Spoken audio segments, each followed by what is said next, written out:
لا مصايب لا محن. خذوا المناصب والمكاسب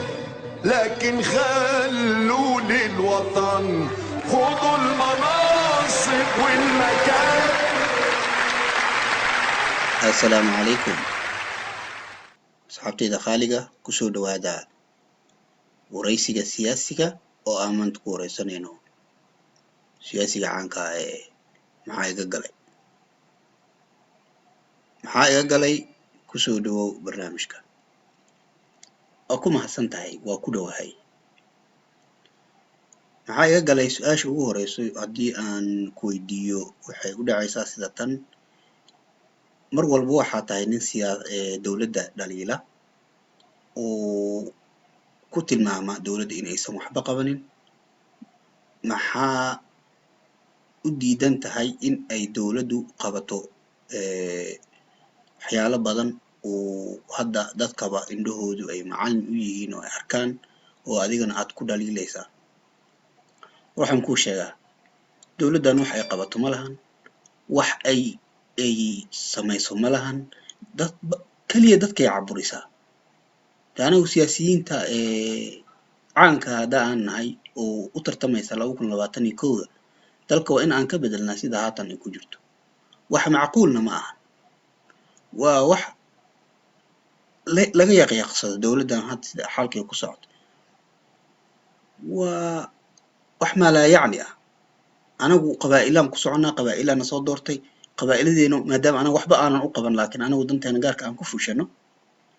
marka ma ahan in wax ay qabatay iyo inaad tiraahdo waxaas waa laga fiican yahay mudane haddii aan ku weydiiyo qabaa'ilaad sheegtay soomaaliyana qabaa'il 4.5 soomaaliyana qabaa'il 4.5 wax lagu doortaa maadaama adiga 4.5 wax lagugu doortay sidee kula tahay in dadkaaga wax u qaban weydo oo hadda aad ka dhawaajisay inaad kaliya aad dantaada gaarka ah fushatid hore ku sheeganayo danteena gaarkaan fushanaa siyaasad iyo waxyaalahaas kale wax naga gelin siyaasadda anagu ku qaraabanaa waxa aan leenahay kaliya ka fushanaa shacab Soomaaliyeed iyo dhul Soomaaliyeed waxba naga gelin waxa ka hadlaysano wax macquul ma ahan su'aalaha weydiinaysana waxa loo baahan yahay inaad ka fiirsatid ma ahan wax oo iska hadal ah marka sidaas ula soco mudane maalmahan